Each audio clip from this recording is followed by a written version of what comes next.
Hey, bonjour tout le monde. J'ai décidé aujourd'hui de m'installer dehors. Même s'il fait un peu froid, en ce 22 avril, j'ai ressorti ma tuque et mon cache-cou. Il a même neigé cette nuit ici. Mais c'est une journée spéciale aujourd'hui, c'est la journée de la Terre. Alors je pouvais pas m'empêcher de venir dehors, dans la nature, pour te raconter ma prochaine histoire.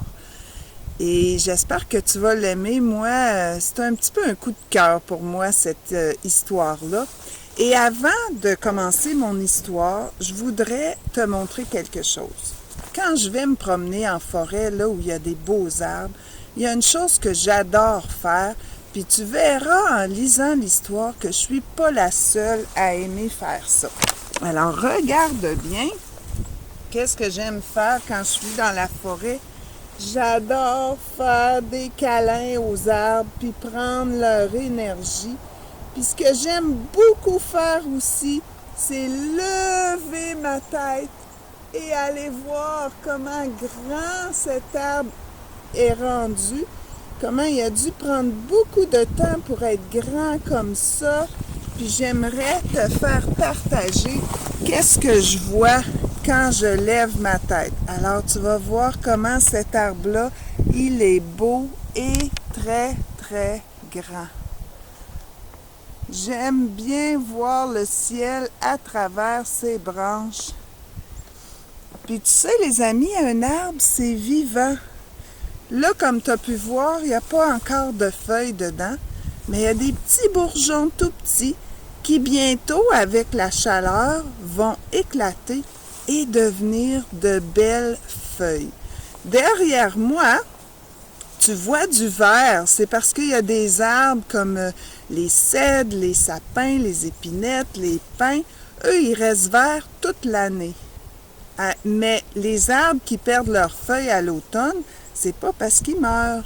Ils se reposent l'hiver. Et là, on a des nouvelles feuilles qui vont arriver bientôt. Et moi, ça me fascine de voir comment rapidement, là, quand les bourgeons vont éclore, très vite, quand je vais lever ma tête, je vais voir maintenant juste des petits coins de ciel parce qu'il y aura plein de feuilles dans l'arbre. Alors, si tu es prêt, je vais pouvoir te raconter mon histoire de l'ours qui aimait les arbres. Il est comme moi. C'est pour ça que j'ai eu envie de venir m'installer dehors pour te raconter cette magnifique histoire. Alors, il était une fois un ours très heureux et très affectueux.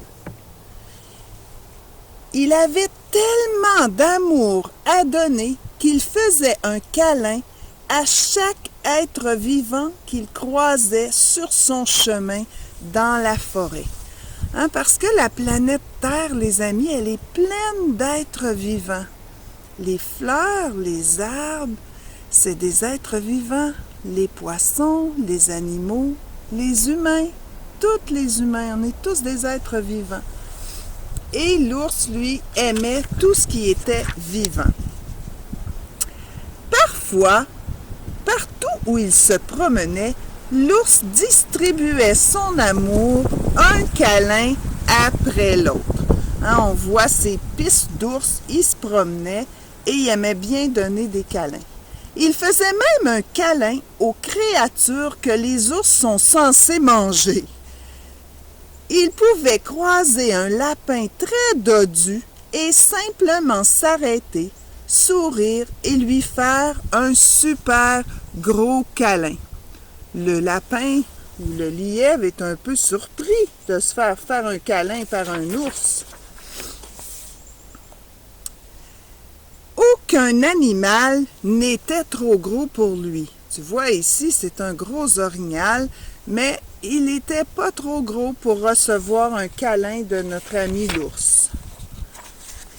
Et aucun n'était trop petit non plus.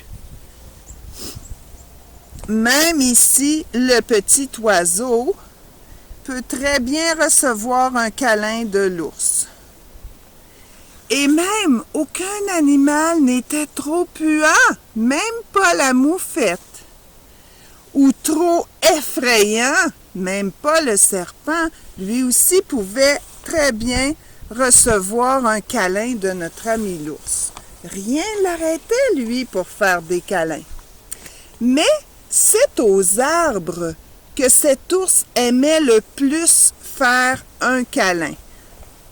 Je suis pas certaine, moi, que je ferais un câlin dans les branches d'un sapin. Ça doit piquer, mais lui, ça semble pas le déranger. Il n'avait jamais rencontré un arbre qu'il n'aimait pas. Il aimait tous les arbres. Des gros arbres comme celui-ci, des petits arbres comme celui-là. Il prend tout en douceur pour ne pas le briser.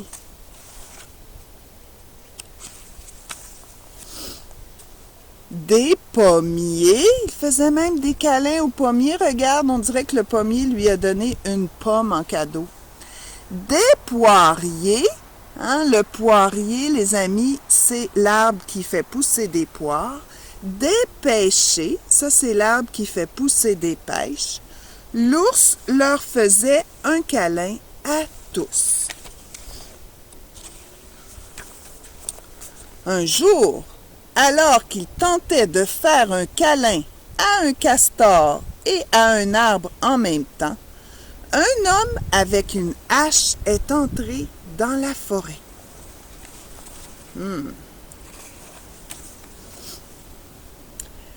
Il le suivit. L'homme s'arrêta devant l'un des plus grands, des plus vieux, des plus beaux arbres de la forêt. Il passa tellement de temps à observer cet arbre magnifique que l'ours pensa que cet homme devait aimer les arbres lui aussi. Alors, il pensait que ce monsieur-là aimait les arbres aussi.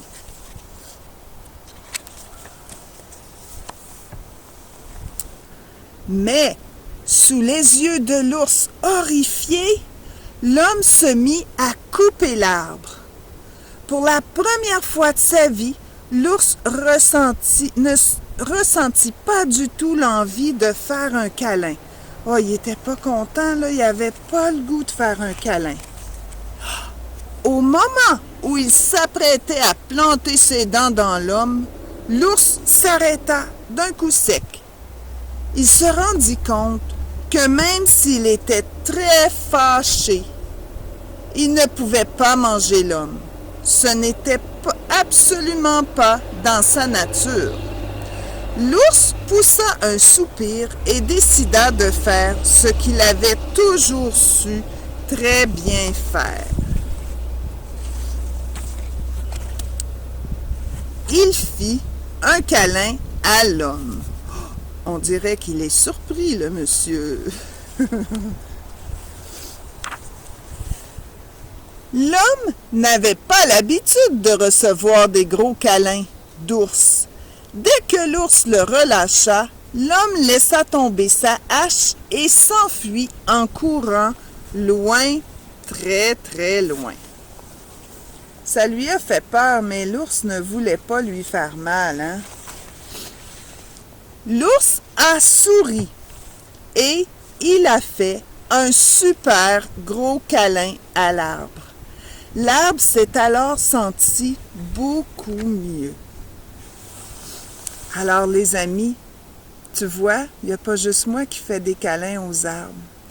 Puis là, je veux pas que tu penses qu'il ne faut jamais couper des arbres. Des fois, on n'a pas le choix parce que l'arbre, il est mort. Des fois, ça arrive que les arbres, ils perdent leur vie, puis là, ils font plus de feuilles, puis ils deviennent même dangereux dans la forêt. Ils peuvent tomber, puis blesser les autres arbres. Alors, c'est correct des fois de couper des arbres. Puis des fois, on peut juste en couper des morceaux. Je vais te montrer que l'arbre derrière moi, on a dû lui couper un morceau qui était malade, puis le gros arbre, il a survécu. On a enlevé la partie de l'arbre qui était plus bonne, puis ça m'a fait pour aujourd'hui Alors, regarde ça, je vais essayer de te montrer. Tu vois? L'arbre, il a quand même guéri. On a enlevé ça parce que c'était blessé puis c'était dangereux. Puis, l'arbre a survécu, puis c'est merveilleux. Ça m'a fait un beau petit siège pour pouvoir aujourd'hui te raconter mon histoire. Je t'invite la prochaine fois que tu iras en forêt. Essaye de faire un câlin à l'arbre. Tu vas voir, ça fait du bien. C'est amusant aussi. En attendant, je te souhaite une belle journée de la Terre. Même s'il ne fait pas super beau, essaie de bien t'habiller puis d'aller faire un petit tour dehors pour rendre hommage à notre planète Terre. Bye!